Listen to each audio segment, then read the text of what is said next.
and welcome to Godless Bitches. I'm your host, Beth Presswood, here with Jen Peeples. Hi, everybody. And Tracie Harris. Howdy. Godless Bitches is a podcast of the Atheist Community of Austin, a nonprofit educational group dedicated to the separation of church and state and the promotion of positive atheism. The ACA also sponsors the Atheist Experience TV show and podcast and the Nonprofits podcast. You can contact GB using bitches at atheist-community.org, and you can comment on shows at godlessbitches.podbean.com. How is everybody? Doing good. Yeah, pretty good. Tired. Yeah. Yeah, everybody's tired. Soccer training. So, what's everybody drinking? I've got Guinness Black Lager tonight. Oh, I think after my last drinking stint on GB, I'm like hanging up the bottle. Too much rant. Well, I've got Diet Coke here, and unfortunately, it doesn't have anything stronger in it. Oh, well. Well, we've got a wealth of things we could comment on. I was kind of really wanting to talk about One Flesh, unless y'all want to talk about the other things first. No, I think you should start with that. Go ahead. Okay, so for those of y'all who don't follow me on Facebook or haven't been out in the blogosphere lately, there is a new site out there called oneflesh.org. And while they say it's not a Catholic thing, it clearly is. It is the revolt against contraception in marriage. They are also have a lot of things anti-condoms, like sex is better naked, or 100% organic because they don't take birth control pills. And they just have lies. Lies, lies, lies, lies, lies. This entire website is just full of them. And what it is, well, they don't want you to have premarital sex, of course. But they also don't want you to use any contraception in marriage. It's basically the Catholic view. And they are promoting the Creighton method of natural family planning, which we've talked about NFP before on the podcast, which it's not the rhythm method. You're going to look kind of stupid to people if you call it that. But it is a method of periodic abstinence. So basically you have to abstain for maybe minimum 10 days a cycle. A lot more if you've got any sort of reproductive problem. So, and that's why it does not work. It's not necessarily that the method itself is wrong. It's the abstinence, which is why it's a very, very bad method to promote on a population scale. But anyways. Well, and I wonder what they think is happening to marital relationships, especially people that are newly married who, are having to abstain for 10 days at a time. They think it makes the marriage better. They think it promotes communication and not relying on sex too much and other crap like that. And communication, they say it promotes communication, which, none of this crap they say is backed by evidence. Well, yeah, I mean, I'm all for communication and everything, but I'm also for people who dig each other having sex if they want to. The thing is, just stop having sex and you'll have the best communication in the world. That's right, yeah. Apparently so. But they have a blog, and they have had some crazy shit on it. Their idea for... People have called the people out on this WISE NFP, which uses a lot of science. I mean, you can even use fertility monitors. You use knowledge gained by doctors and scientists to see when you're fertile or when you're potentially fertile. And that's okay. But using a pill or a barrier or an IUD or sterilization is not, because you're still open to life. It's just ridiculous. Yeah, it is pretty inconsistent. Yeah, I don't know. I don't see why it would make a difference if you're like what kind of birth control you're using. Yeah, but they say it does, because you're not protecting yourself. You're giving fully of yourself to your partner, and you're not holding your fertility back. You are, though, when you're not having sex. You are. Especially if you're doing so on purpose. If you're doing so with a mindset to not have sex in order to avoid a pregnancy, then you absolutely are. Yes. Yeah, exactly. I mean, if you have sex at a time when you know you're not fertile, and refrain when you know you might be, you're absolutely doing the same exact thing. I don't care what you want to label it. It's no different. You have the same goal going on there. You don't want to get pregnant, so you're avoiding your partner at the times when you could get pregnant. You're avoiding a pregnancy on purpose and doing whatever it takes to get to do that. That's within your religious view, or even if it was just a philosophical view, it doesn't matter. You're still avoiding it. You're still avoiding your partner. You're saying, I won't have sex with you during this time because I don't want to be pregnant. Right. And they also had the story of a woman who has endometriosis. And for people who might not know, endometriosis is a progressive disease where parts of the uterine lining escape the uterus and start implanting on the fallopian tubes and on the ovaries and just in the abdomen generally. And it causes scarring and inflammation. And there's really no cure for it. You can suppress it with hormones like the pill, and you can have surgery to remove it if, it's on your fallopian tubes and preventing you from getting pregnant. Well, this woman was on the pill from ages 16 to 22. Then she decided to go off of it because she was having side effects, which it's true, the pill can have side effects. Within less than 2 years, she was confined to bed for several days every cycle and had to have 2 different surgeries performed, and then she was finally able to conceive. And she credits her doctors, who are Creighton Method, natural family planning only, non-birth control doctors, for her being able to get pregnant. Despite the fact that the pill, which suppressed her endometriosis for 6 years, is probably what done. Now, I'm not a doctor and I don't know her case and all those caveats, but if she went off the pill and less than 2 years later is having surgery to remove all these endometrial implants in her body, what would have happened if she had gone without hormonal suppression for 6 years, from the ages 16 to 22? Well, she probably would have, it's very likely she would have been infertile by the time she was 22, and, all the surgery in the world wouldn't have helped. Yeah, and as a Catholic, she can't do IVF, which would just bypass those tubes and bypass all the endometriosis. So she could have, maybe not, but it's possible that she could have become infertile, and she's blaming the very thing that caused her to be pregnant today. Yeah. And that's a dangerous, dangerous message for women to hear. To be told that, NFP or the Creighton Method, or they also call it NAPRO technology, is actual treatment, because that's crap. The NAPRO technology is, there's nothing that they do like hormonal treatment or fertility drugs or surgery to clear your blocked tubes or things like that. There's nothing they do that regular fertility doctors or regular reproductive endocrinologists can't do.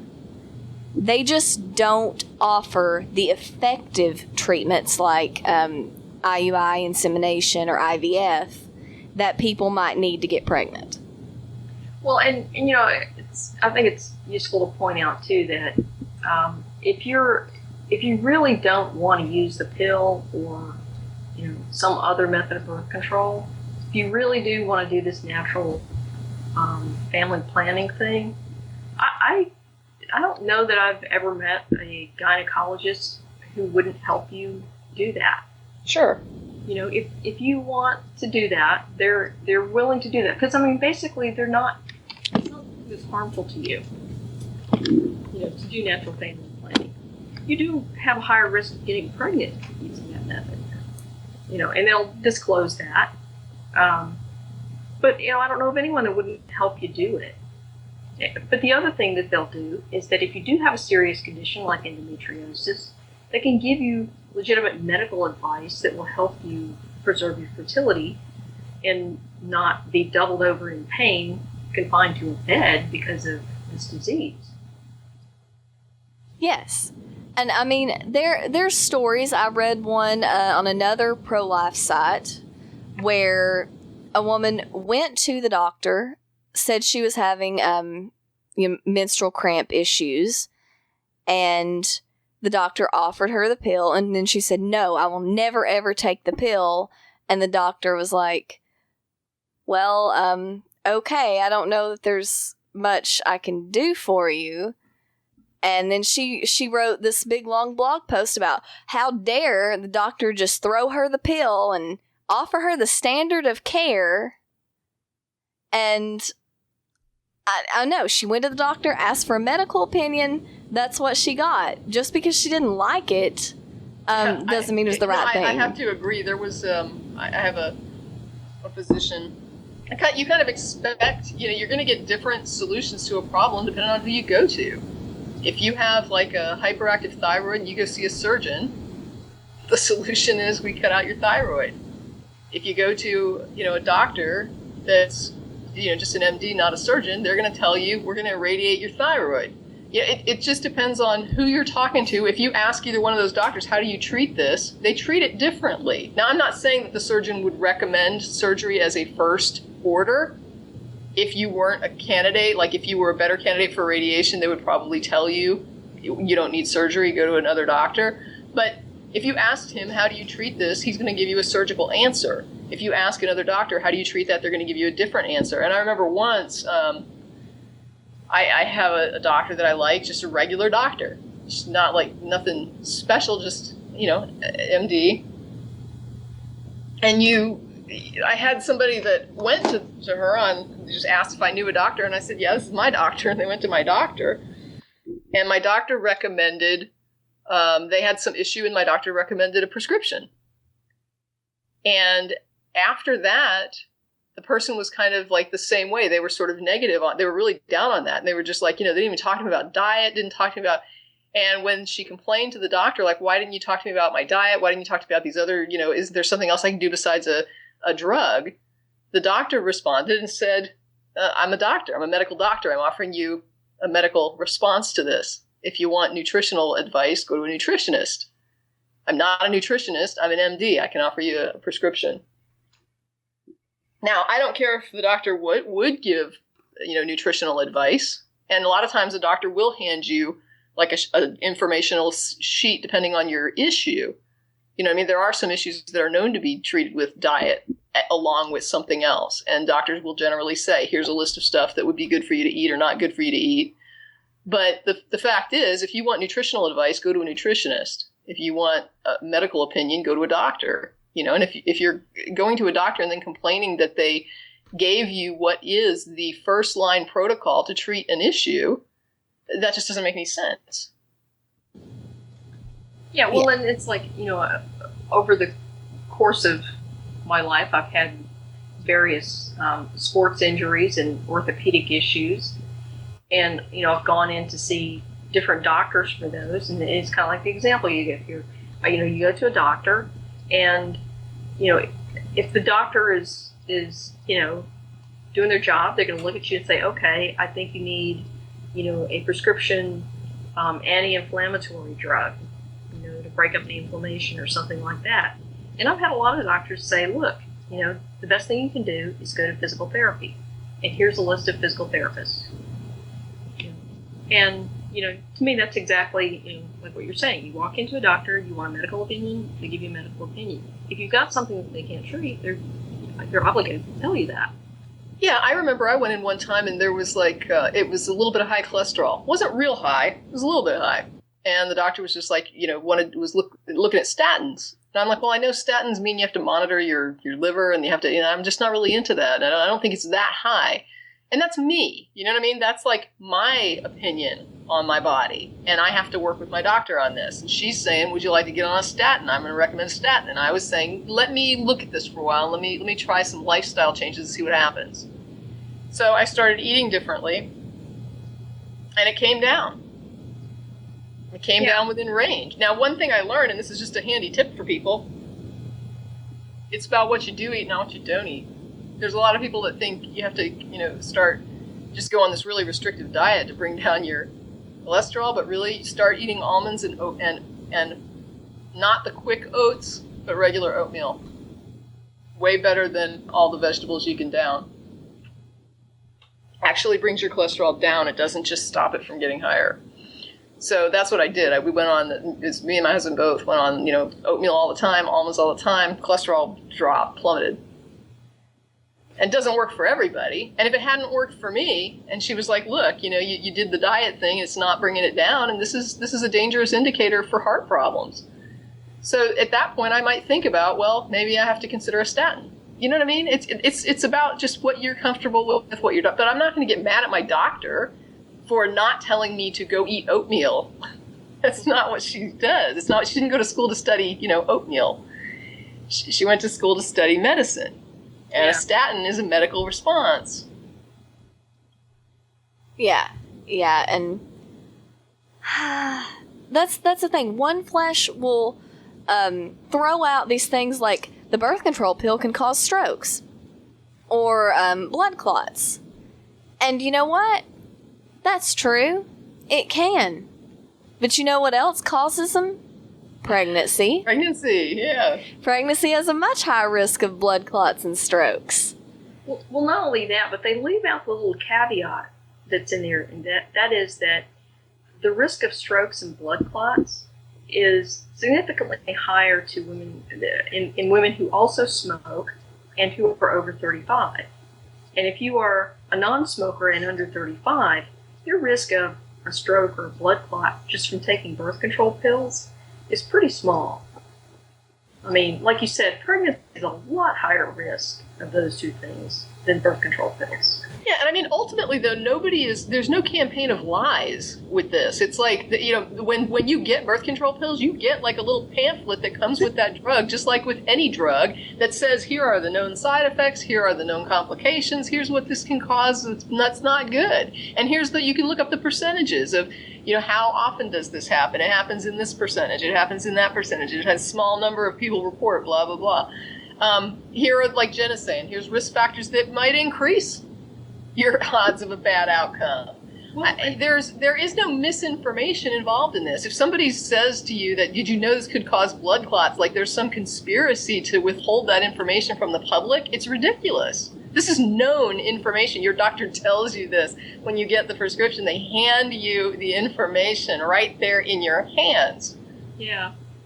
Well, if you had some medical condition that made birth control pills extraordinarily risky for you, that basically, you had an unusual risk of stroke or blood clot just from taking birth control pills, right? The doctor would probably also tell you that you should not get pregnant because you have this medical condition that's going to cause you to have a stroke or blood clot. Right. And can I just say, I think you can almost smell the ulterior motive in a site like that, because for myself, I opted out of the statins and I went for oatmeal. And for me, it worked. I don't go around telling people it works for everybody. And I also don't go around telling people if oatmeal could make it better for you and you're on a statin, you're wrong. Yeah. No, if oatmeal could do it for you, and guess what? You hate oatmeal or you don't feel like eating oatmeal every day, then go with a statin. If you just are fine taking a statin, take a statin. I don't care, because that's you, not me. You know what I mean? And this is the thing, with a site like this, they're not just saying, this is about me and this is what I like and this is what I do. They're trying to condemn and convince people that do differently that they're wrong. And that's the problem. The problem isn't what they're doing. It's the way they try to vilify anything different. So I was just looking at the oneflesh.org article on the woman with endometriosis, and I had posted a comment that took a very long time to go through moderation, asking this woman why did she credit Creighton for her child and the treatment, and she has referred me to a paper about how NAPRO doctors have developed a special way for surgery that where the recurrence of endometriosis is extremely low and hormonal suppression is not necessary afterwards. So I'm skeptical of that, but I will be looking into that later. It's magical surgery. Well, if give it a read, read the responses in the community. What are other people saying about it? And if doctors are saying this is great and it works and it is a good solution, then it's a good solution. Well, not only that, but I guess my comment about it, it's magical surgery. It's that even if the NAPRO doctors developed it, why would they think other doctors wouldn't adopt it if it actually worked? Well, they would. Yes. That's what I'm saying. They should. I mean, you will see this everywhere. I mean, if she's just saying they created it, now if she's saying they're the only ones that use it, I'm with Beth. I'm very skeptical that it works like they say it does. Well, but if everybody else if it's caught on, then it's validated. Well, This comment is said, outside of NAPRO, most surgical attempts to remove endometriosis are indeed stopgap, and recurrence rates very high, thus the insistence on hormonal suppression afterwards with oral contraceptives. Melissa's surgery, the woman in the article, was performed by specialists trained in techniques specific to NAPRO technology. Hormonal suppression afterwards is not necessary as recurrence rates are rock bottom. And the paper is Near Adhesion-Free Reconstructive Pelvic Surgery, 3 Distinct Phases of Progress over 23 Years, Thomas W. Hilgers, Journal of Gynecologic Surgery, March 2010. Just in case anybody wants to look that up and read that, I'll be reading it later. I mean, if they're saying that it's only in their small community that this is actually being used and that it is this far superior, then I'm very curious to see what the medical community response is to it and why all these other doctors are not using it if it's so much better. Right. Well, the papers only came out 2 years ago, so... But they're saying it was 23 years in the making, right? Yeah, I mean, they are. So... Yeah. I don't know. Yeah, But even if they did, hormonal suppression is still standard of care. I mean, if a woman does not want to get pregnant or has not had trouble getting pregnant, the birth control pill is still going to be way less invasive and way less risky than going through a surgery. Well, exactly. And not only that, but they are way overblowing any possible harm that birth control pills could do to most women. There's probably just a few women who have a few conditions that would make them poor candidates for birth control pills. Most women who want to take hormonal birth control pills are fine to take them. I think we've commented on the fact that you can buy Tylenol over the counter. Yes. It's way more deadly than a birth control pill. Oh, yeah. Tons of people die from Tylenol, acetaminophen, every year. It's just crazy. So, One Flesh. Oh, they're supposed to be bringing sexy back because not using birth control is sexy. And it feels better without condoms. Really? Which I'll go ahead and say that it does, but STDs don't feel good. I'm pretty damn sure. Yeah. Well, I think Dan Savage had a good quote on the idea that condoms diminish sensitivity so much. He said, if that were true, then why is it that most guys don't even realize it when they break? Yeah. I know from my point of view, it feels different, but that's why if you really really like the way it feels without a condom and you just can't handle it without a condom, then have one partner and get tested and trust each other and all sorts of things. I mean, they have another, what the I guess part of the problem is they don't want to acknowledge that that's a big, huge downside to their philosophy, which is that it only fits in this extremely narrow framework in which they would say, I suppose, that everybody would be happiest in, but that's a complete lie. The idea that you would have to restrict yourself to no sex, hook up with another partner who has been restricted to no sex, the two of you have sex only with each other for the rest of your lives, and then when they die, I guess you don't ever have sex again, or you find another partner that's never had sex or only had sex with this one partner. So in other words, they are relying on a world where premarital sex does not exist, where nobody has an infidelity, where where nobody dies, I guess, because you're going to have to take a chance if you ever want to hook up again after your spouse dies. Who are you going to be with? What? And so they've got this super narrowly restricted thing in which you have to restrict all these parameters which have defied restriction for all of human existence since we sexually reproduced, in order to make it work without huge risk. And that, to me, is a really big flaw in their otherwise perfect plan. Yes, they want what never has been and what never will be, and it's just ridiculous. And you're supposed to be happy in that framework. Yes, everyone's supposed to be.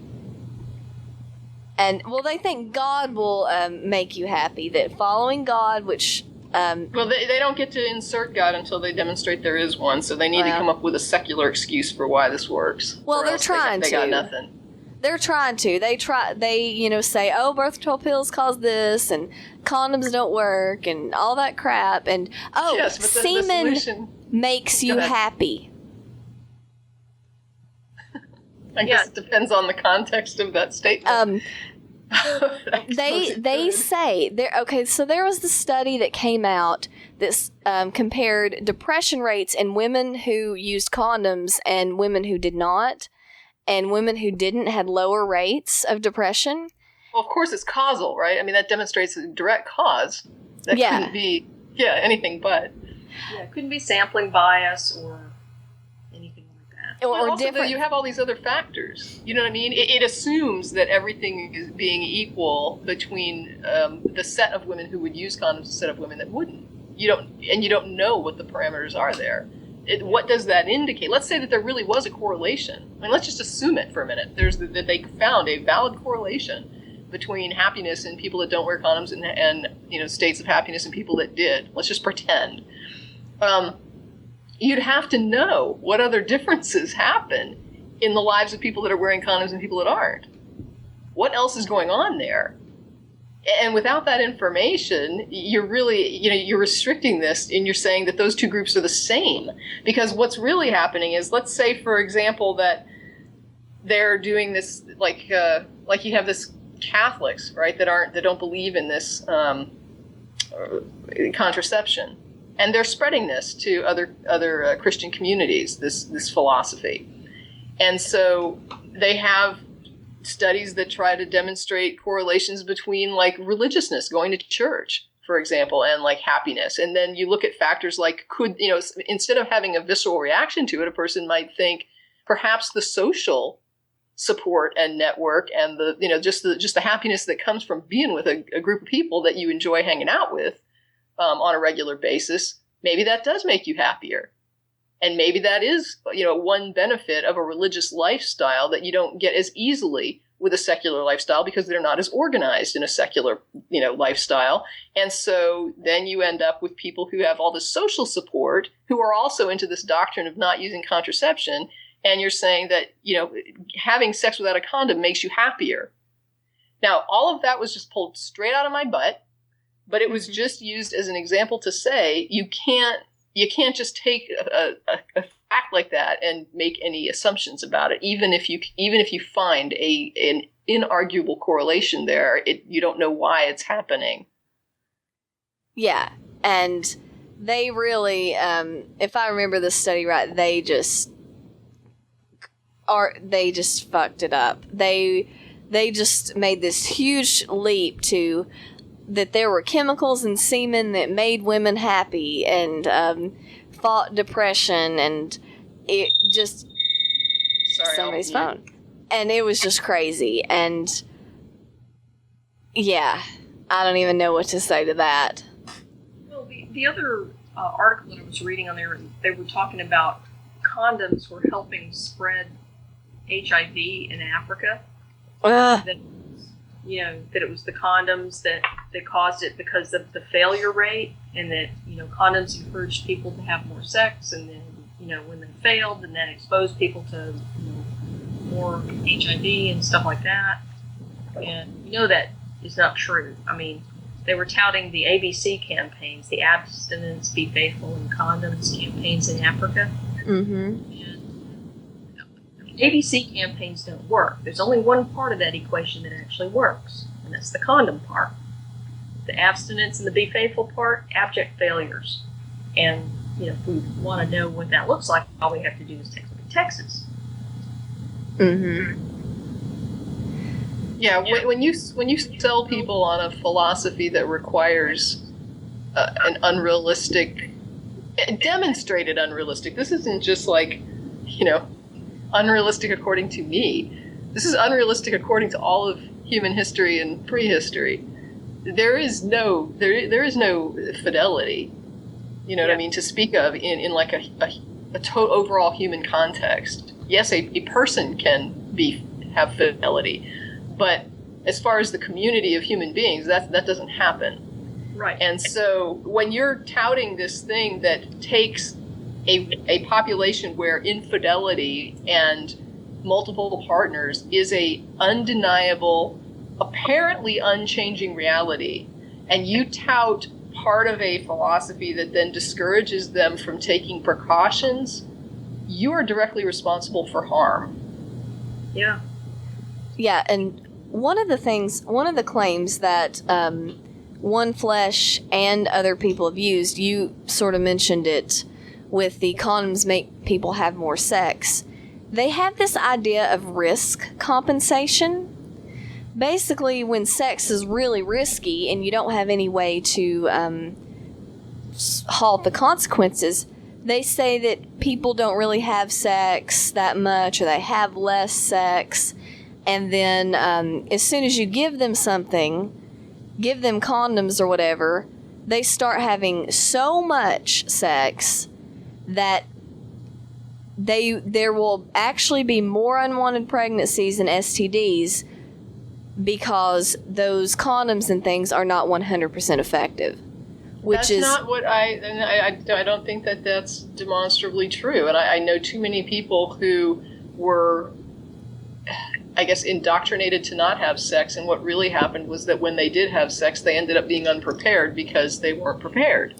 Yeah. So you end up with this idea that I shouldn't do this, and then when it happens that you get to a moment where you're like, oh man, I am going to do this, you're not ready for it, and you're not prepared for it, and you do a lot of the wrong things because you've only prepared for. It's like getting on a boat. It's like getting on the Titanic, basically, and saying this thing will never sink.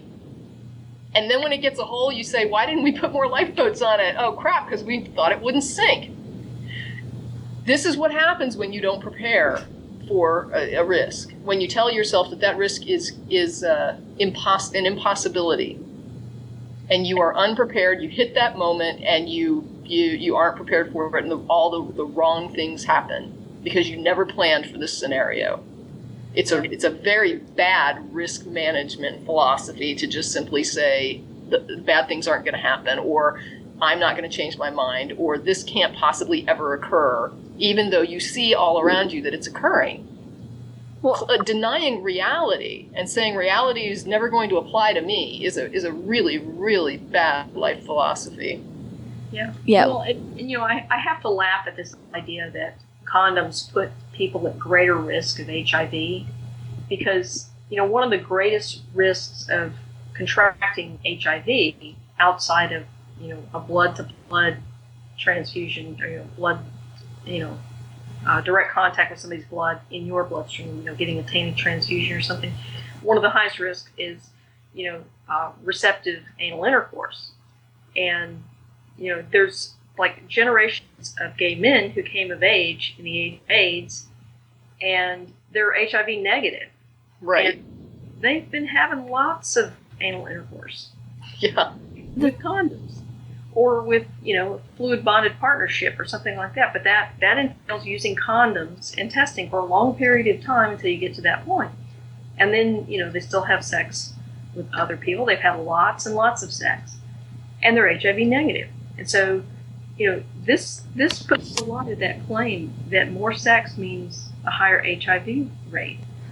You can have lots of sex as long as you protect yourself. Well, I mean, Jen, maybe you can back me up here. I don't know, but I don't think it's just me, but I don't know if it's you as well, but I'm going to go out on a limb here because we're similar in age.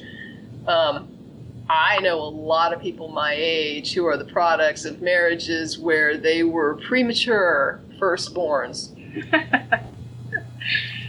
Yeah, I was born 9 months and 2 weeks after my parents got married. Yeah, well, a lot of people were early. They were just early. That was the solution.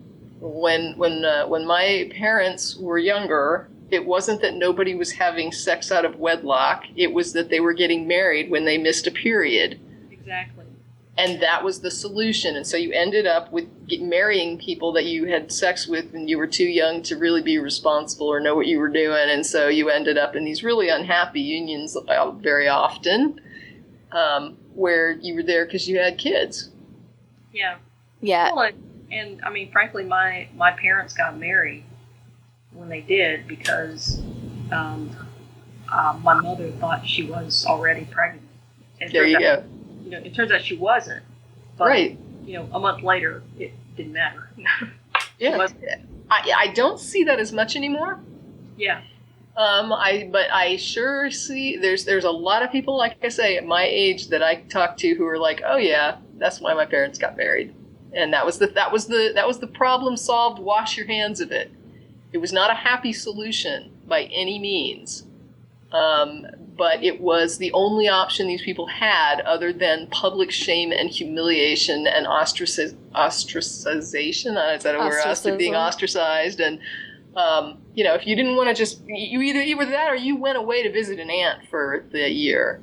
Exactly. And I knew someone many years ago who, she had a long history of sexual abuse at the hands of relatives and everything, but basically she was, pretty hypersexual as a very young age. And she got pregnant when she was 14. And, she never said exactly under what circumstances, but I'm fairly certain that it was a relative who raped her. And so she ended up getting pregnant, and, clearly she could not marry the father of the child. Sure, that happens. And so they sent her off to a special school, because there were lots of special schools for girls in this situation. She had the baby, was forced to give it up for adoption immediately, and basically she had the baby. She said, is it a boy or a girl? And they said, it's a girl. And that was it. She never saw the baby or anything. They took it away immediately. Yeah, what a mess. Yeah. And then, so she was like missing from school for a year. Yeah. Being an aunt, like you said, and she comes back to school. Yeah, if you're a young person, don't let anybody ever tell you that, in prior generations there wasn't rampant sex and that people weren't getting, pregnant and having sex out of wedlock and infidelity wasn't going on. And that's just crap. It was all the same stuff. People just lied about it because it was considered to be extremely shameful. It was so shameful that it could ruin you. It could ruin your job. It could ruin your family life. It could ruin your social life. I mean, it would destroy you in a way that you can't even imagine today. It was that bad. You did not bounce back from that. And people simply hid it and lied. They covered it up and pretended that it wasn't happening. It's not that it didn't happen. It did. It was just lied about because people were taught to be so ashamed of it. So the idea was, we'll pretend it's not happening and everyone can go on saving face and looking okay, and nobody has to admit that that they're like evil sexual people. That was how it was, dealt with. And like you were saying, Jen, the idea that, even if the family knew what was going on and this girl was raped by a relative, it's very unlikely that the family would report it. Yeah, exactly, because, they wouldn't want... Nobody wants the shame. It's better that this person raped your child than that your family name should be dragged through the dirt by, Uncle Bob the rapist.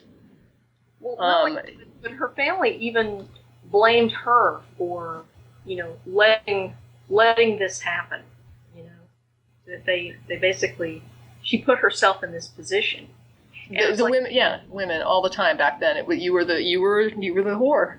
Well, and in this case, she was a little girl, and her parents left her in the care of this monster. Yeah. So, in what way was it her fault? I mean, the first time this guy raped her, I know, 9 years old. What's a 9-year-old child supposed to do? Just a little Lolita, I guess. I guess so, yeah. Yeah, it was that. Those were the days, right? Don't let anybody sit around telling you, the good old days. It wasn't the good old days. They pretended it was good old days, and everybody just sat on it, swallowed it, choked it down. And, I'm not saying that it was more miserable than it is as far as today, but that there was more or less happiness. I'm just saying, don't let appearances fool you, because when a person will die before they'll give up an appearance of, what's the word I'm looking for? Like, don't want to lose that look of respectability. Yeah. When a person would rather die than admit they were back then gay or cheating or having sex and weren't married or pregnant, that respectability, it was all that mattered. And so you look back and you say, oh, people really cared about their reputation. People, it looks so nice, on paper 50 years ago. It wasn't nice. Go rent them film Peyton Place. Yeah. If you want to get a look at what was going on. Yeah. Yeah, that's the basic idea of risk compensation, is that there's this huge pool of people that can be scared into not having sex by consequences, and we've pretty much seen that that's not true from these kind of stories.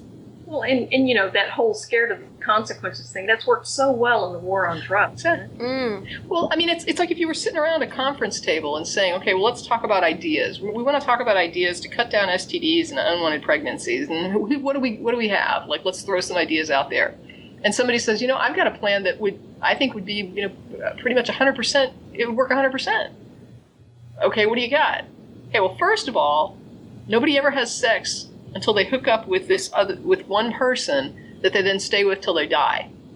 And then they don't have sex with anybody else ever. And if we can do that, I think we'll have, ended STDs and unwanted pregnancies. I mean, after everybody else gets done laughing, right?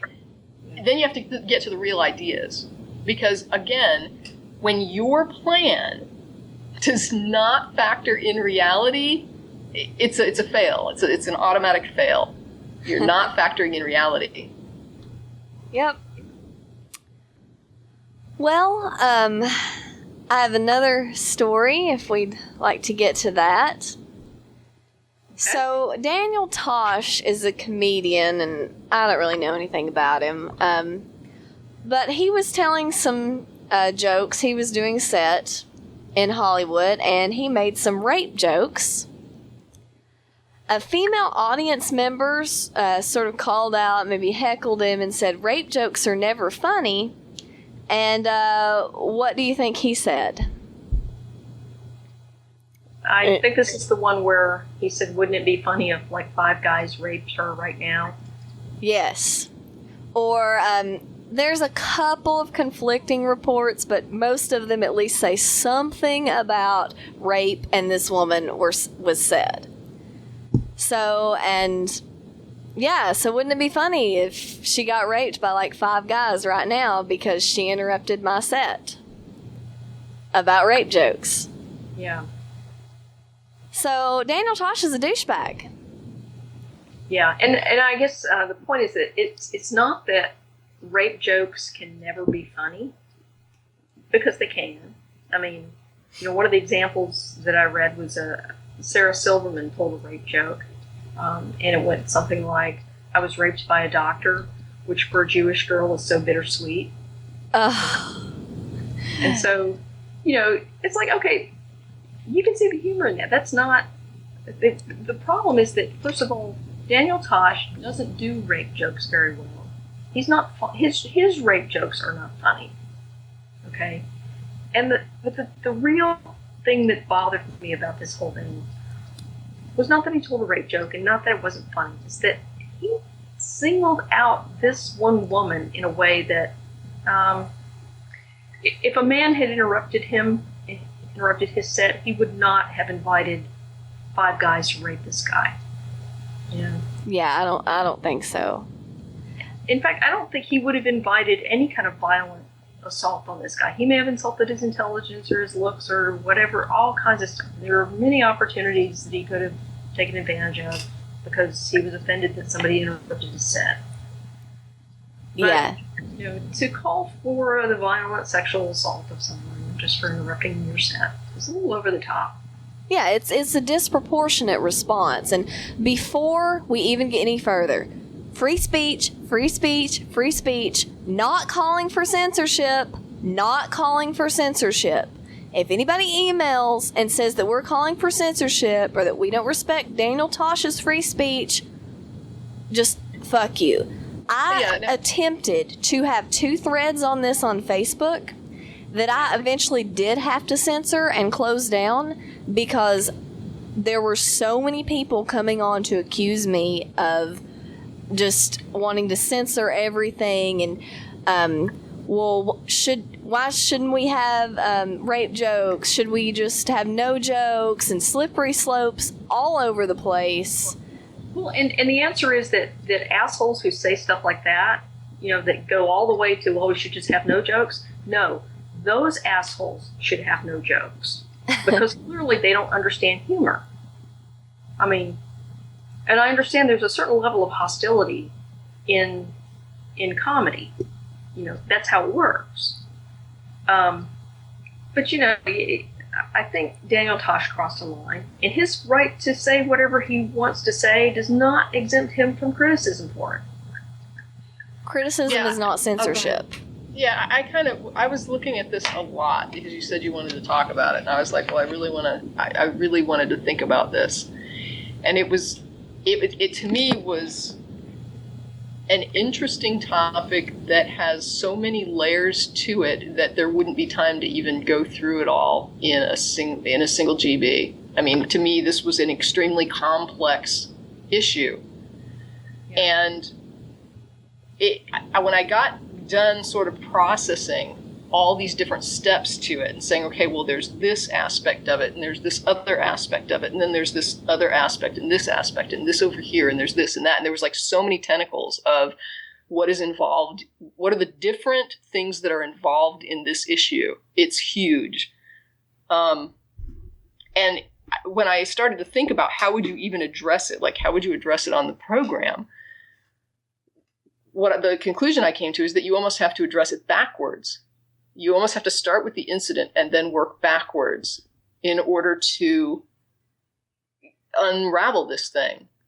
And I think Jen hit it correctly when she says that the response itself was not just targeting the person. Like it didn't just, it's one thing to rebut somebody or to exact your revenge, let's say your verbal revenge, in a way that insults the person or makes fun of the person. But it's another thing to, in your effort to retaliate against someone in, like I say, in a nonviolent way, I understand this is just verbal retaliation, to do so in a way that then enrages or that offends or that targets an entire demographic of people that don't deserve that retaliation. So in other words, this woman heckled, and in retaliation for that, an entire demographic of women who have been victimized and raped were then assaulted verbally in his response to that. Instead of just this woman, he then had to go after an entire demographic of people who didn't deserve that. And it's the same type of thing I talked about in the past when I said that I recognized in myself a prejudice against people that were heavy when I started to realize that if I didn't like someone and they were heavy, I tied that together in my head as a negative thing. And I would focus on that as negative. And so I knew I had a problem with that. And I had a problem where I was looking at an individual I had a problem with, and then dragging in this whole demographic of other people that I didn't have a problem with, and somehow targeting them in my brain as like being negative as well, even though my problem was with this other person and had nothing to do with their weight. And that was the problem with his response, in my opinion, was that he didn't just, it wasn't just verbally abusing the person he wished to abuse. It was verbally abusing a bunch of people who didn't deserve it and that were not involved in this and who did not heckle him. And that was the problem. It was that weird prejudicial aspect, or I don't know if it's prejudice, but that weird just sort of denigrating an entire demographic with a comment that is really only supposed to be targeting a single person. Had he just humiliated or insulted her, it would be one thing, but it wasn't that. And when you talk about free speech and the aspect of free speech and how you want to look at free speech, and I don't know. I mean, I don't know how popular or unpopular my next statement would be, but it would be the next step back. My next step back is that if you're heckling, security should be dragging you out. And if the club doesn't have security, I don't care if the police drag you out for disrupting the show. You should not be disrupting a person's show. It is not free speech when the speech that when the person's work is talking and you are interrupting that with your speech. You're not just giving your opinion. You are now interfering with somebody's business and with somebody's livelihood. And you're doing so in a way that, to me, if I'm going to support her in disrupting this act, because I, do or do not, let's say I agree 100% with her sentiment, and I then say that justifies what she did, I then become no better than the anti-choicers who approve of protesters who would bar the entry to a clinic. And I say, well, I agree with them. It's murder in there, so they're justified in this. It's like, no, they're not. This is a legal business, and you cannot disrupt the right for that business to operate. You can stand out there with your signs, and you can say what if that woman wanted to wear a shirt that said rape jokes aren't funny and you suck Daniel Tosh and sit in the audience, I have no problem with it. But as soon as she starts disrupting that act, number one, that's his business. But number two, the entire rest of the audience paid money to see this act. And you don't get to disrupt the service that he's offering or the show that he's offering or whatever it is when other people have a right to see what they paid to see, and they did not pay to see you get up and disrupt this thing. We had a situation here in Texas where a politician, Lloyd Doggett, came to talk to the public, and it was supposed to be a town hall question and answer. The Tea Party showed up, and they shouted him down so long and so loud that they eventually just had to adjourn the attempt at a town meeting. All the other people who showed up to ask Lloyd Doggett questions and to get answers from their elected representative were not able to do so because the Tea Party disrupted this event. It doesn't matter that it was free. If I go down there I have a right to talk to my representative, and your right to free speech doesn't include disrupting my right to talk to my rep and have him be able to answer a question so that I can hear what he has to say. I want to know. I have to decide who I'm voting for. This is important to me. And if I paid money to go and see an act and you disrupted it, you are pissing me off, and you should be dragged out. But that doesn't mean that Tosh's response was appropriate. Yeah, Lloyd Doggett didn't say, wouldn't it be funny if somebody came and shot these Tea Partiers? Right, and if he did, he would rightly be criticized for that. Right, but if he did do a rally to talk about that, and people paid to go there, and I go down there and shout him down because I don't like what he's saying, I'm no better than the Tea Party. Yeah, exactly. And in fact, I'm glad you used an example like that because you were kind of reading my mind there.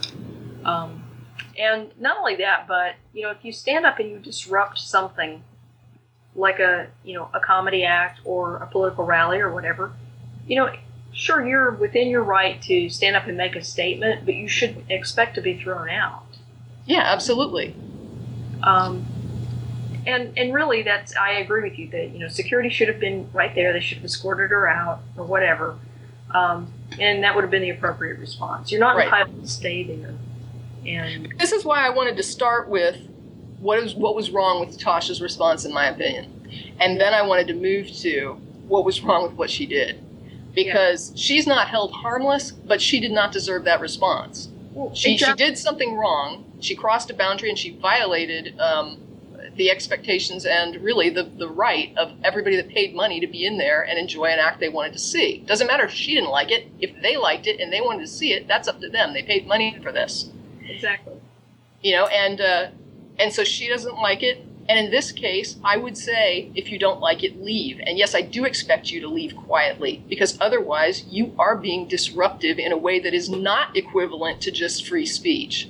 Because this is not a forum where he's talking to you and you're talking back. This is where he gets up and does his act and people paid to see it. If you want to talk to him afterwards and voice your opinion, you can, but you don't get to do it where you're disrupting everybody else's right to have something that they paid for. Yeah. And, in regard to, his response to her, I mean, one of the things is no matter what people are saying, no matter what the content of the speech, you can't invite assault by words alone. So if I'm standing out somewhere and I'm saying really offensive things to people, and it's, I go out on the corner while the Baptist church is getting out and I start talking about how, Jesus never lived, and, I say all kinds of offensive things.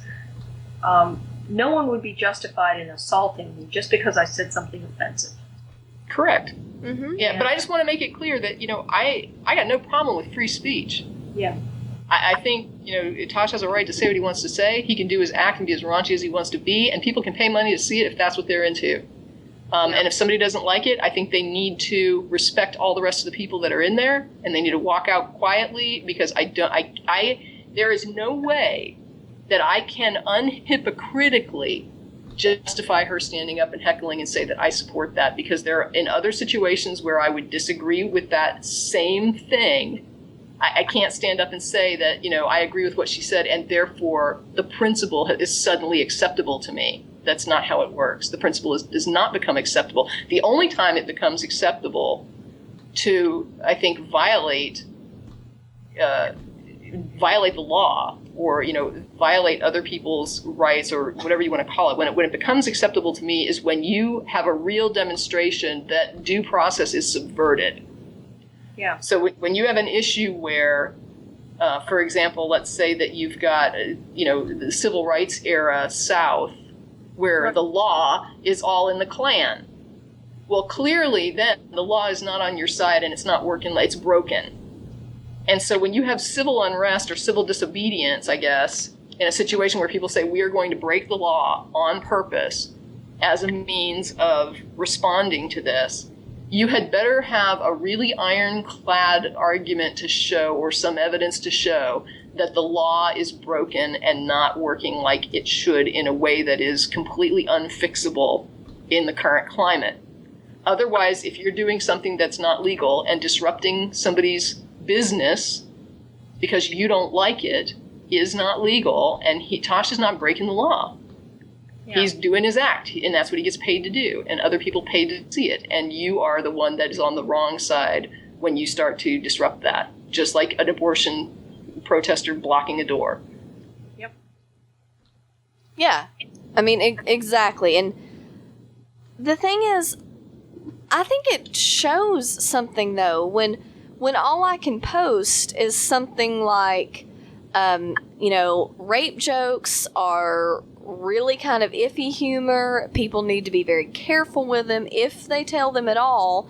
And Tosh's actions, what he said, he was being a douchebag.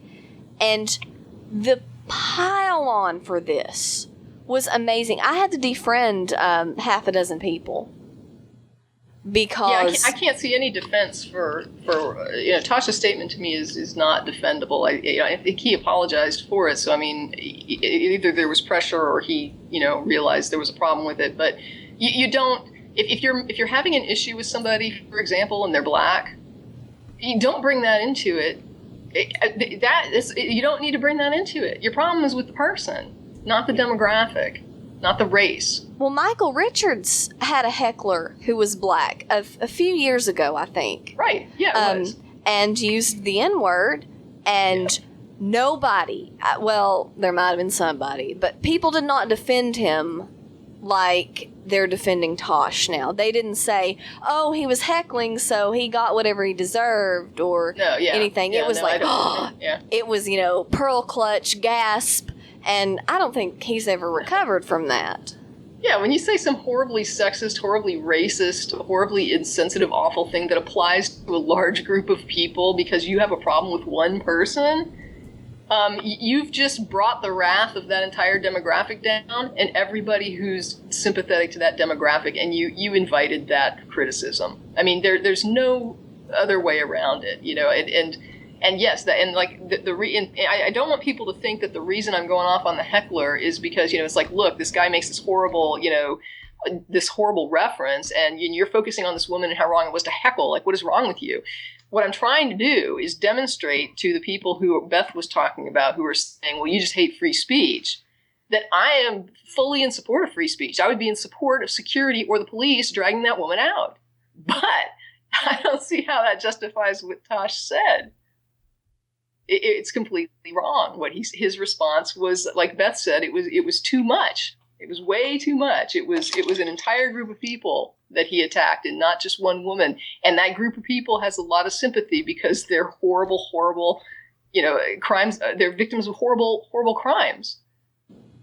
Yeah, and if he just said, "Oh, you're a stupid, oversensitive bitch" or whatever, we would not be having this discussion. Correct. There wouldn't have been news stories about him calling her that, or if the woman had been fat or whatever, he said something about that. No, he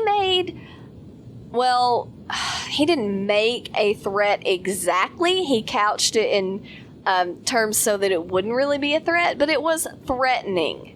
What he said to her was threatening, and it wasn't a joke. He had been making rape jokes, but what he said was not a rape joke. It was, I agree, it wasn't lashing out. Yeah, I don't mean that when I say that, I don't mean that I think he seriously, literally intended for people to rape her.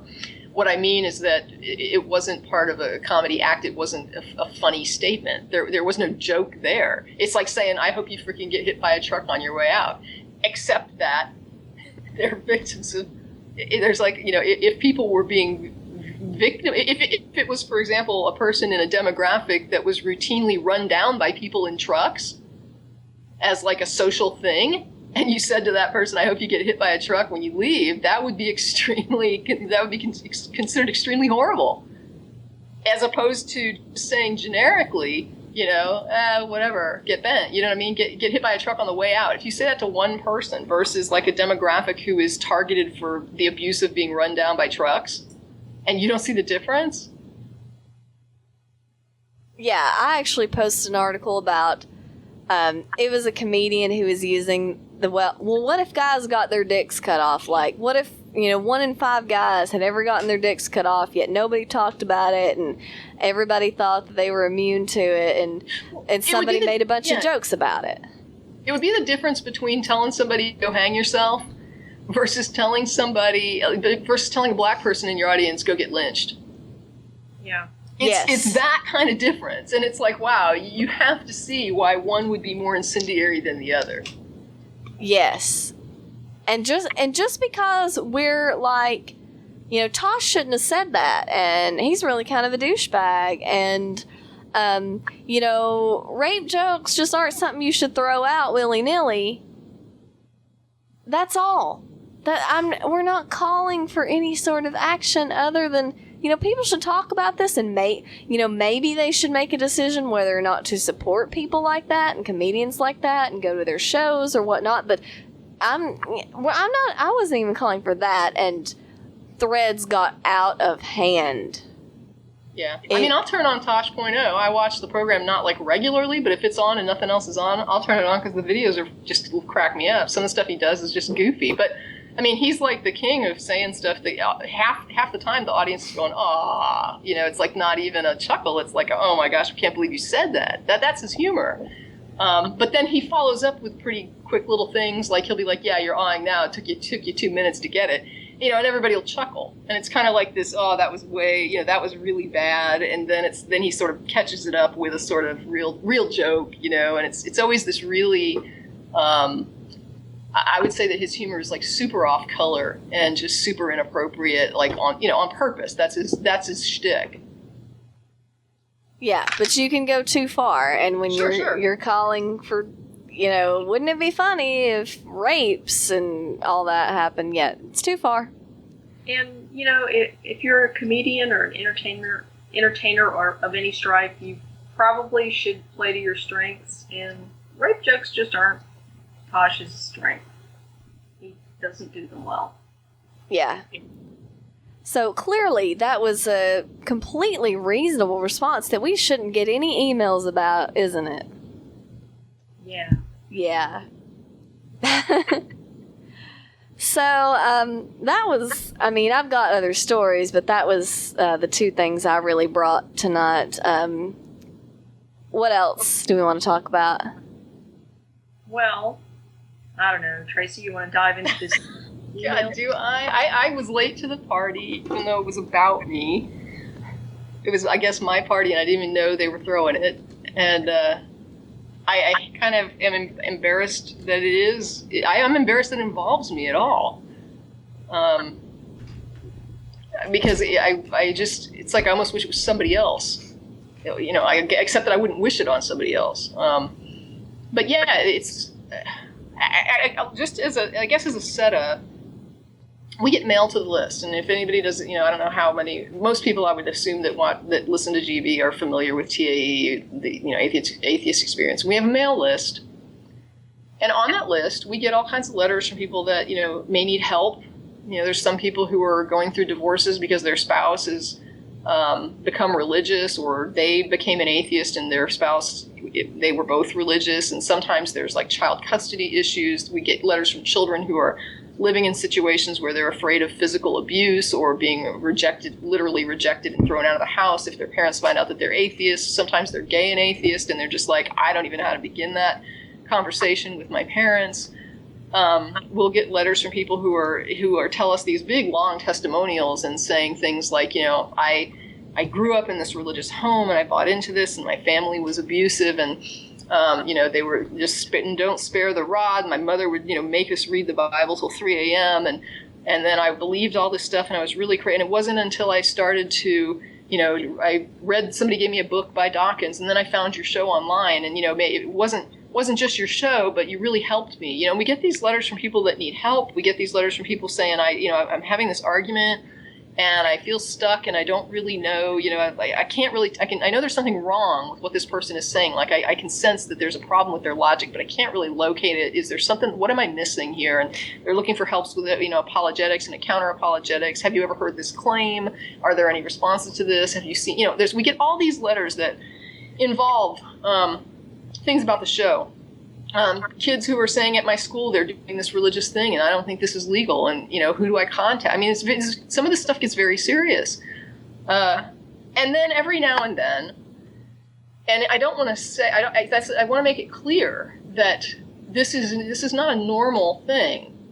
Every now and then we get a letter from somebody who seems to just be writing in to talk about something, what we look like, or I don't even know how to begin. It's just something really banal and meaningless. I don't even know what the purpose is in these notes. But they'll say something like, Jen looks really hot with her hair long, or Tracie, are you single? And I just take them and I toss them into a folder called problems. And I don't assume that everybody that sends these letters is a problem. And in fact, most of them never write again.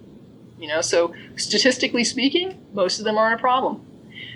But I don't dare respond to these notes because I don't know who these people are and why they're sending such a weird note, such a weird, like uncommonly strange note that is so not related to the program and has nothing to do with anything about our mission statement or anything that we're working on. I don't know why they're targeting me specifically. I don't understand why I would be targeted for this as opposed to the program. And I want to make sure that people are clear. There's a perspective issue that I don't think people get, and I'd like to explain it a little bit. Imagine that you move to a new town and you don't know a lot of people, but you're watching television and there's this local channel and you see these people that are on this local channel and they're doing this thing and it speaks to you. Let's say you love animals and it's like the local humane society has this little thing that they do and it's like a half-hour little program on the local channels, and you see them talking about stuff, and they take calls from people who need help with adoption, with pet adoptions and things like that, how to handle strays or what they found.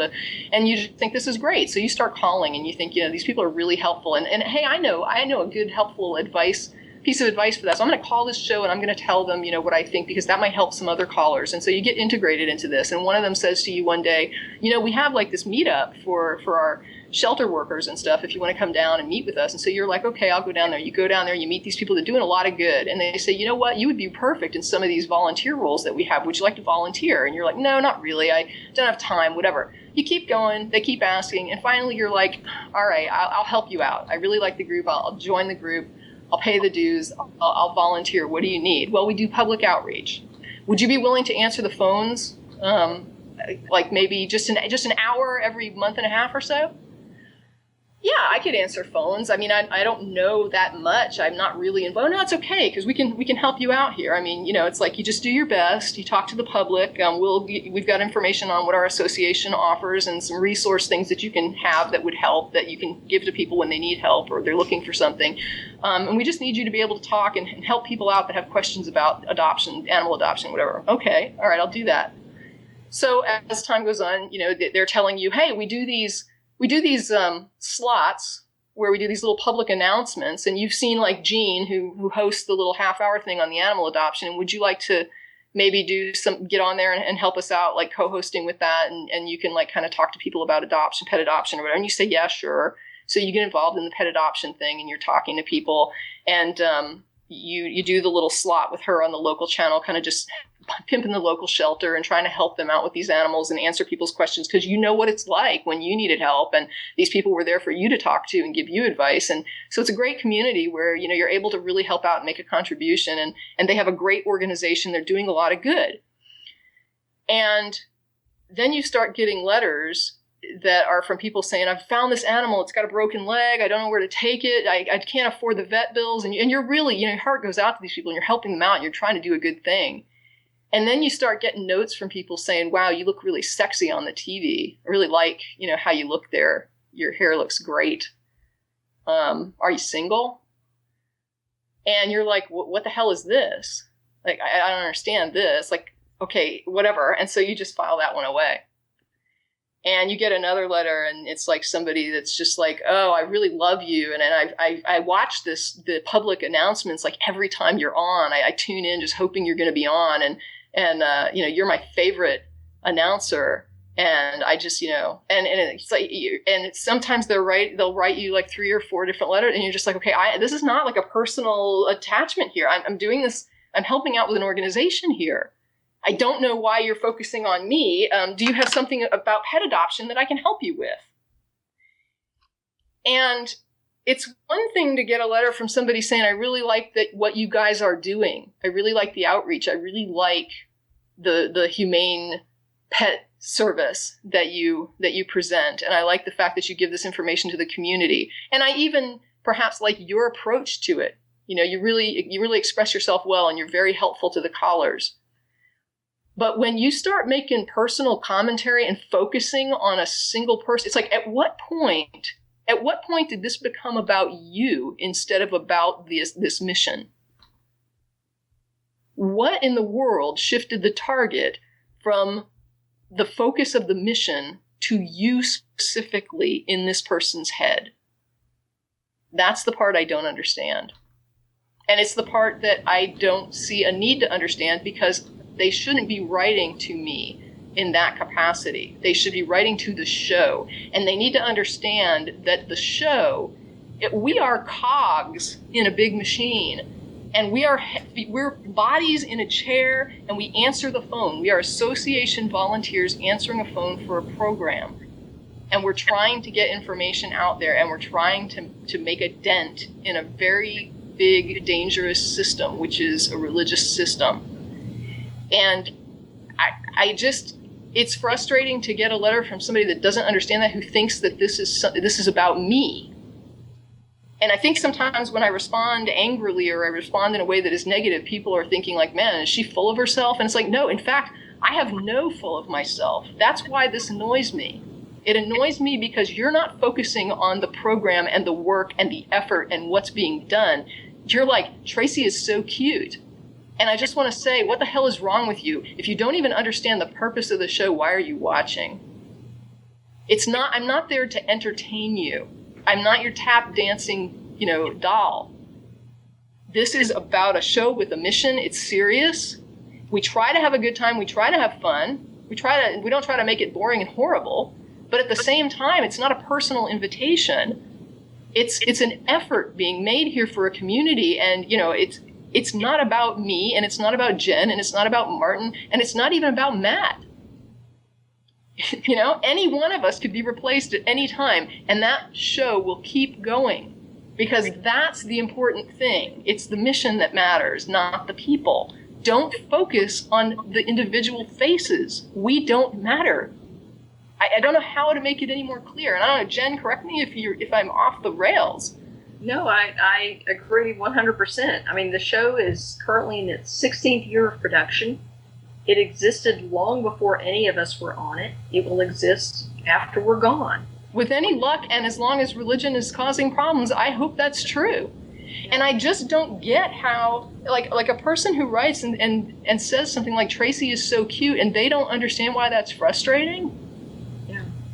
I don't get why you don't understand why that's frustrating. It is like, I feel like it's just the message has gone right over your head and you do not get it. Well, they think it's a compliment. You should be happy to, get attention for your appearance, because... The problem is, there's nothing about TAE that screams, please send me your personal assessment of my looks. But there's you're nothing about what I'm doing. I'm not looking, and when I'm saying I don't think any of the hosts are. I mean, I don't think, I'm saying I because I get these letters and I'm speaking for myself here, but I think I also express a sentiment that everybody else on the show understands. And, I think everyone has gotten at least a letter like this. And I'm going to say I get most of them. And people who think like, oh, it gets a big rise. It doesn't get a big rise. I roll my eyes. I say, God, another idiot that doesn't get it, and I file it away. You're not going to get a response from me. You're not going to get an angry rant back from me. You're not going to get that. You're going to get nothing because it doesn't deserve a reply, because it should have never been sent in the first place. And there really is. I don't know what makes somebody watch TAE and then say a personal assessment of her appearance is really what I think I need to send to her. I don't know what that even means. You might as well write to me and say, I'm looking fat this week. And I had somebody one time that did write and said, Tracie, I hope you're okay because you look really gaunt. Tracie's not looking really well. Is she sick? Because I'm really worried about her. And while it was kind of funny, the person is all concerned. And we've had people write and comment on Matt's weight sometimes. Love you, Matt. Don't want you to die. Please lose weight. And it's like, look, really, this is none of your business what Matt weighs. And it's none of your business if I'm losing weight. But I'll tell you what's ironic. I was sick. And I was having problems. And I did look like crap. And it's like, I felt like that was true, and I know the person saw it, and I'm pretty sure a lot of other people saw it and thought, wow, she's not looking really good these last few months. But you know what? The last thing somebody wants to hear is you're looking like shit the last few months. And the last thing I want to hear is you look cute. I don't care. I don't care about your personal assessment. I feel that the guy that wrote in was concerned. And believe me, I do appreciate the concern. And they nailed it. I was sick. But at the same time, this is not about me. And this is not, your personal assessments about my personal appearance are completely irrelevant to what TAE is doing and what it's about. It's got nothing to do with anything. It's an absolute non sequitur. Don't waste your time sending it. Don't waste my time having to file it. Just don't even send it. And it's like, if you like what I look like, good for you. I'm glad you get eye candy every week or every month and a half, that you have something nice to look at and that it amuses you to send a letter saying that you like how I look. Don't kid yourself that you sent it for me, because you didn't. You sent it for yourself, because when you send something to somebody, when you do something nice for someone else, that means you care about whether or not they appreciate it. If you send it and you don't know them and you don't know what they appreciate, what you're doing is saying, I wanted to do this and I don't care if you appreciate it or not. I'm sending it anyway because it's what I want to do. And that's the definition of disrespect. Well, and that's exactly what happened in this most recent incident. And, I made the mistake of responding to the guy by asking him, why would you email that question to someone that you don't know? And, his response was, well, it was just a joke. So, in other words, he didn't care. No, it was, yeah, he said it was to amuse himself. I think he said that it was, he found it amusing or something like that.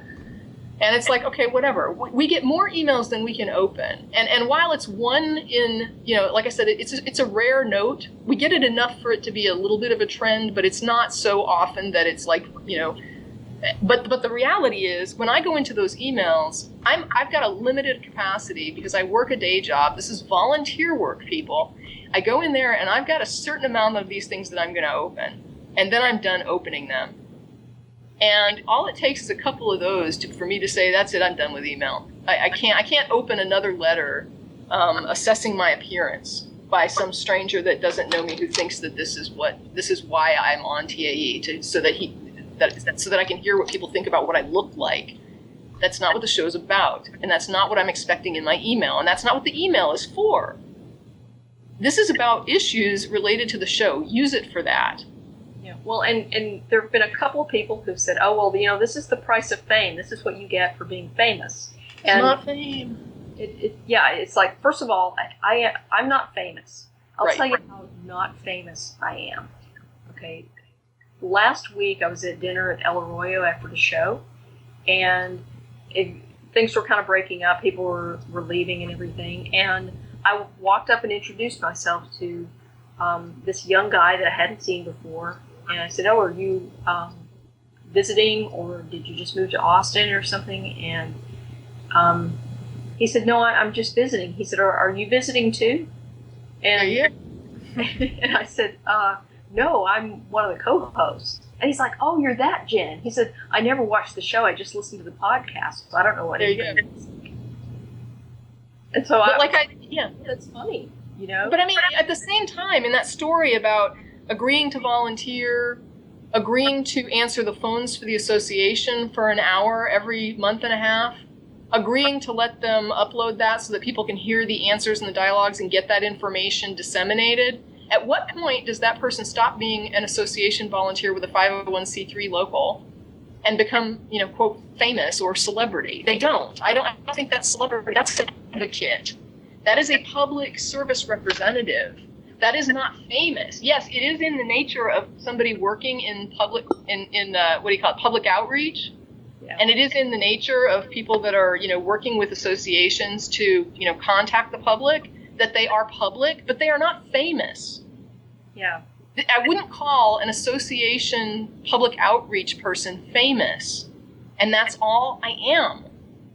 That's all it is. We broadcast those calls in order to disseminate the information more broadly, but we are just answering the phones for a local 501c3. And many, many people do that. The fact that we put it out in order to publicly reach broadly doesn't make us any more famous than it does the person who does the Humane Society spot on the news once a week to do Pet of the Week.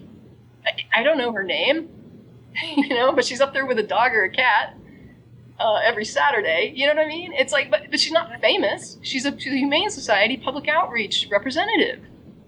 That's a job. Yeah, it's a volunteer job. It's not famous. And if I met her on the street, I wouldn't compliment her on her hair. Yeah, I would say thanks for taking care of the animals. Yeah, I like what you do at the Humane Society. It's great. I'm a pet lover too, and Hey, donate to the Humane Society. Good job. Yeah. But don't just, show that you get it, that you appreciate what's important to her. And if you're gonna offer her a compliment her on something that matters, not something as completely non sequitur as nice blouse. I mean, who gives a shit? Yeah. Yeah, exactly. Well, and I'll just say the other thing is somebody made the comment that we don't seem to understand that there aren't a lot of women out there that aren't Jesus freaks. And so when some guy sees a woman who's not a Jesus freak, he apparently loses his mind or whatever. And, I just want to comment on that. I realize that a lot of guys are complaining that there aren't a lot of women out there who are atheists. One of the things I want to tell you, if you're one of those guys who complains all the time, I want you to understand this is not my problem. No, absolutely not. That's what I was thinking. The fact that you can't get a date is not my problem. And it's not the problem of any other woman in the secular community. But you know what? If you think sending emails like this to volunteers at a 501c3 organization that ask personal questions without ever, introducing yourself or having any other connection to them, if you think that's a good approach, then your problem finding someone to date might not be the fact that there aren't a lot of women in the secular community. Or you may be a little bit self-reflective and wonder if you might not be part of the reason there aren't more women in this group. Well, yeah. And the other thing, too, is that little food for thought, okay? When I go to meetings in secular organizations, at conferences or whatever, I don't ever have a problem finding women to talk to. I just don't have a problem finding women to talk to. I hear you. Okay. So I'm wondering why this is such a problem. And I'd like to add like a kind of, I guess, a personal thing when people tell me like, well, there aren't a lot of secular women in the community. And so it's just so sad, right? So sad. And so cry me a freaking river. You know what? My husband's not an atheist. Yeah. Somehow I managed to get married and I managed to partner up with somebody who, guess what, doesn't believe exactly what I do. Yeah. And we still are together like 12 years later, people. And I love him. And he's a nice person. It's like, just because there are, is your criteria that they have to think what you think? Yeah, because actually I think that'd be kind of boring. You want a clone of yourself to date, but without the penis. Well, I wouldn't quite say that for most of these.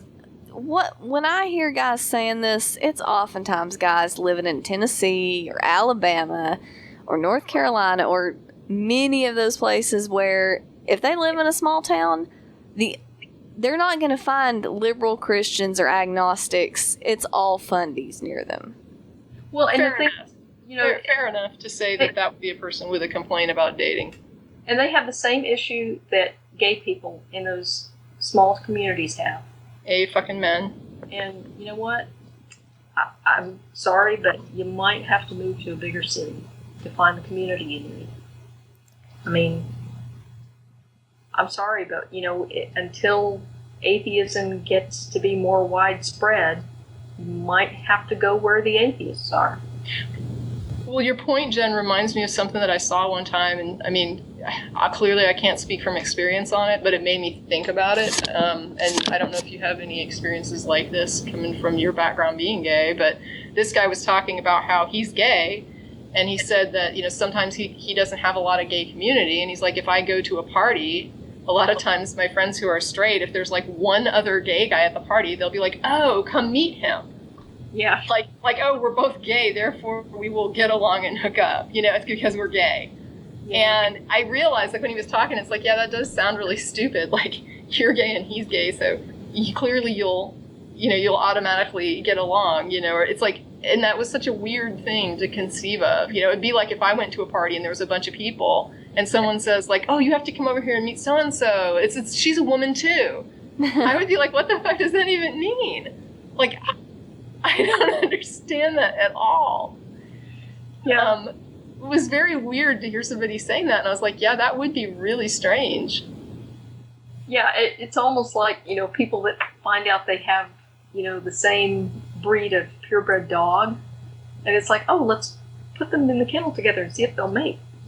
Yeah. But I mean, for me, it's a personal, it's almost like if I were the type of person to get highly easily offended, I could see myself getting offended by somebody complaining to me that they can't find an atheist to go out with. And I would be like, oh, so what the fuck do you think of my husband who's a theist?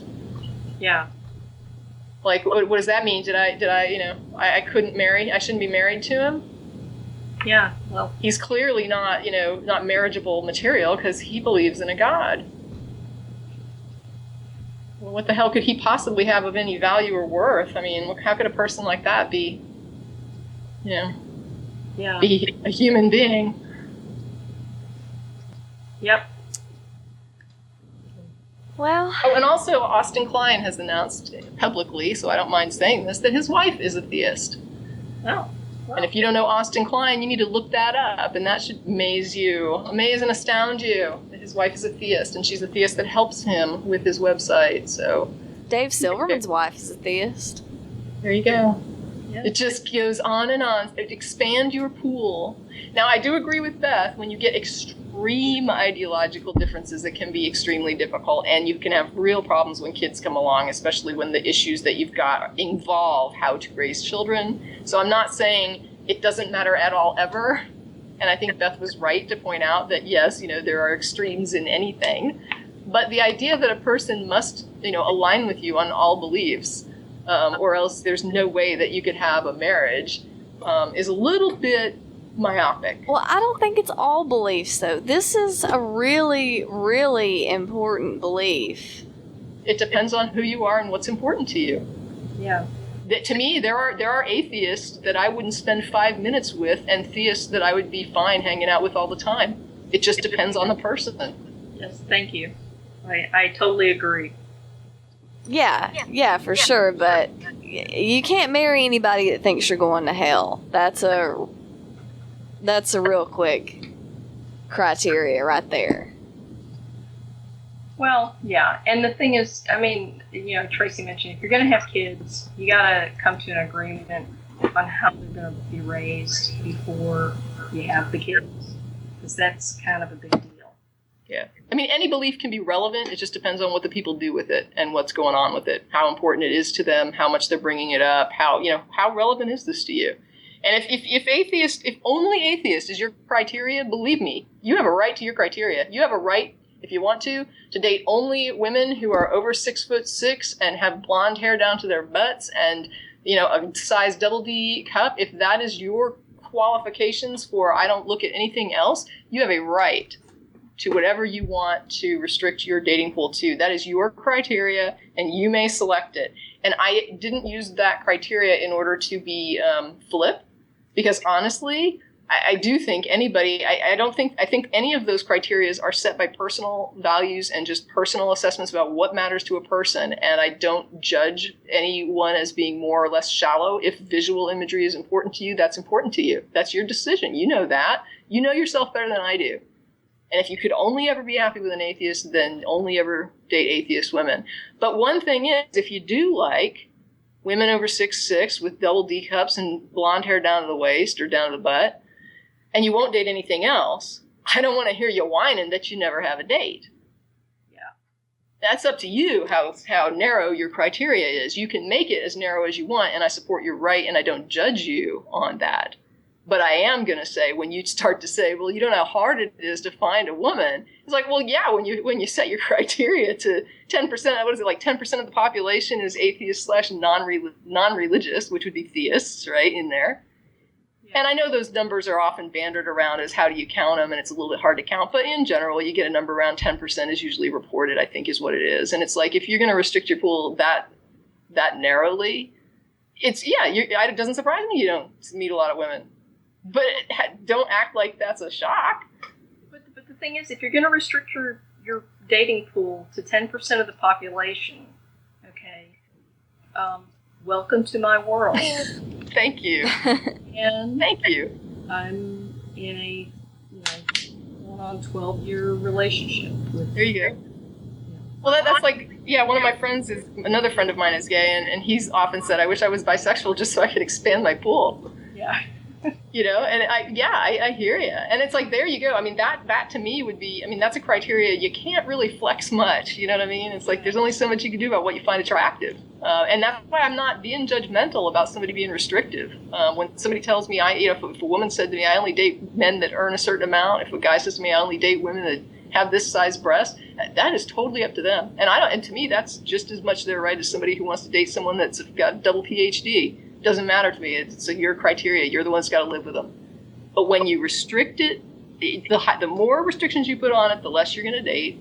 The lower you go, the more you're going to date. The lower your criteria is going to get, though. I mean, there's a balance in there for sure.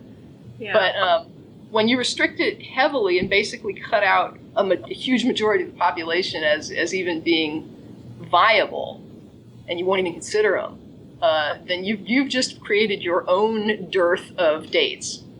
Yeah, exactly.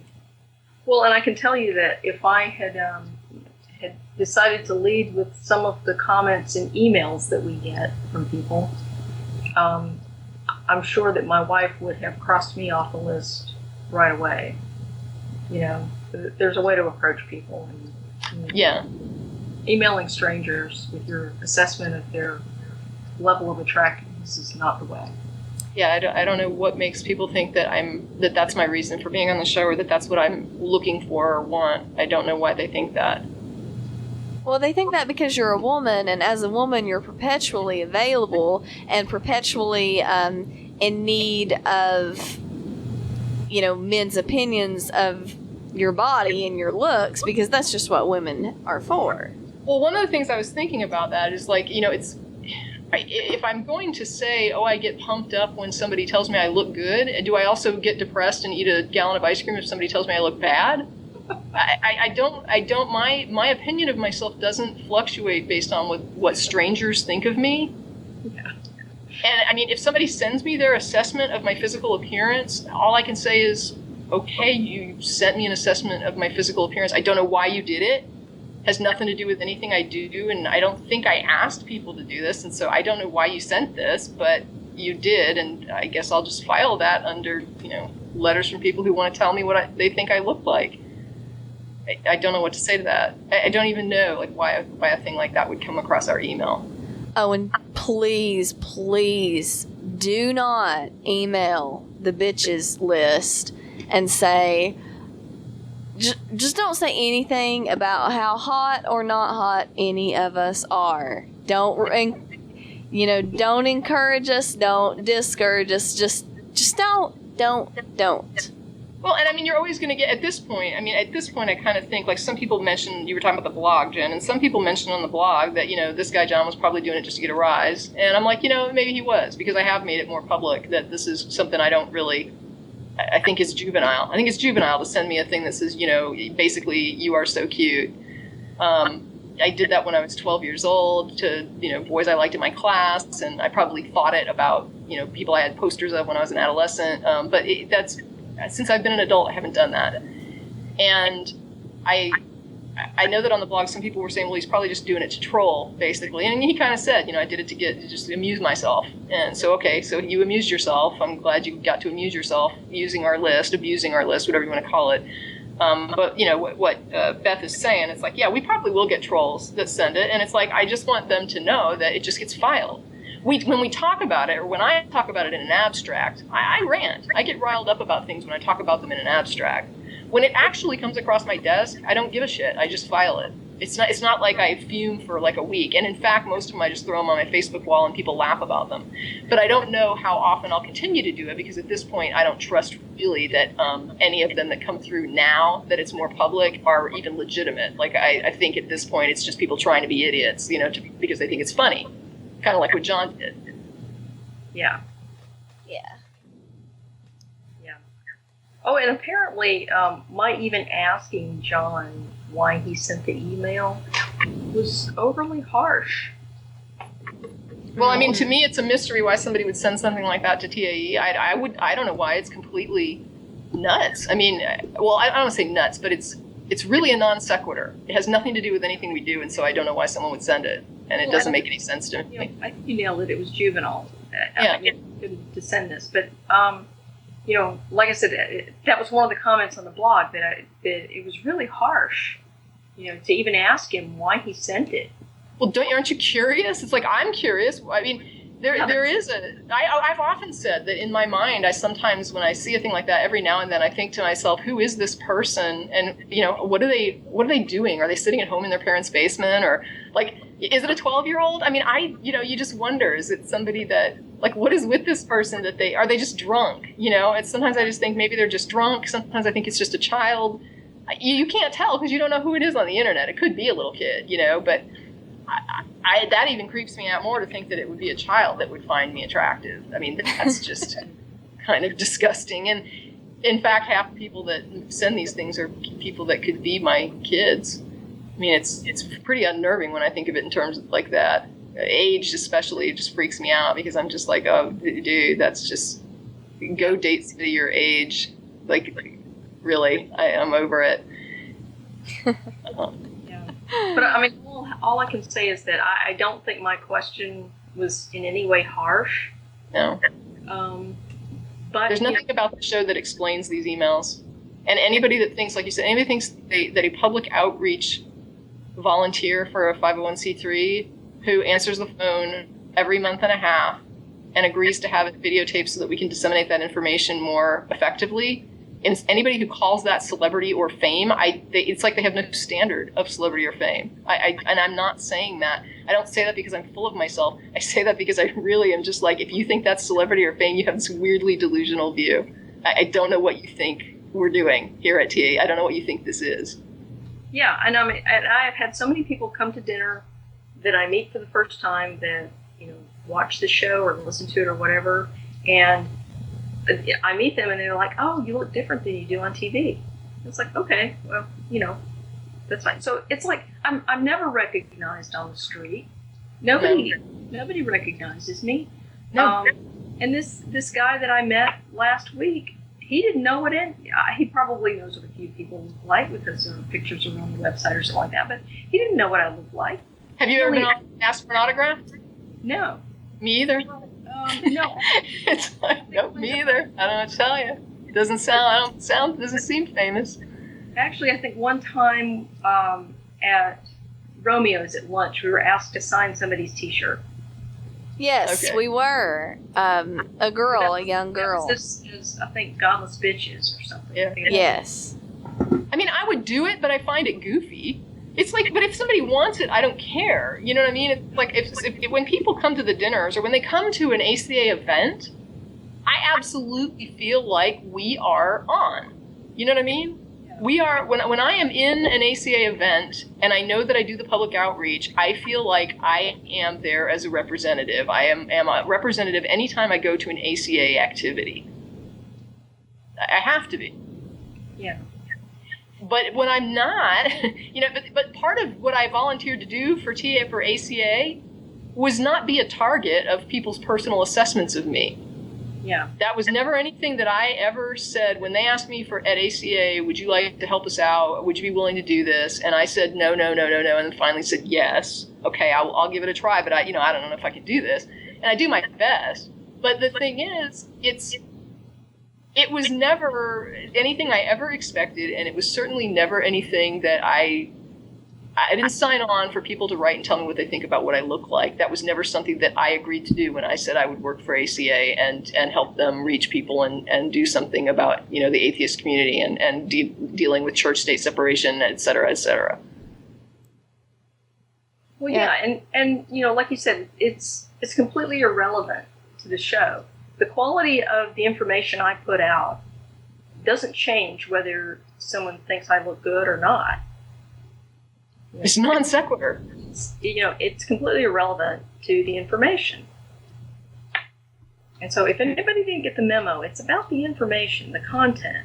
It's not about the people putting the content out. Yes. Yep. Well, we've gone. This one's been a pretty long one. Was there anything else we wanted to say? Anything else we wanted to talk about? We good. So, rape jokes, not very good idea most of the time. Oneflesh.org, a bunch of douchebags, and just don't talk about how we look. That's the summary of this episode. Issues. Huh? Resolved issues. Yes. Nobody will have any reason to email us about these at bitches at atheist-community.org at all, will they? All right. Well, I guess we'll close this one out. This is Beth signing out. This is Jen. Have a good evening. This is Tracie. Have a good night. All right. Bye.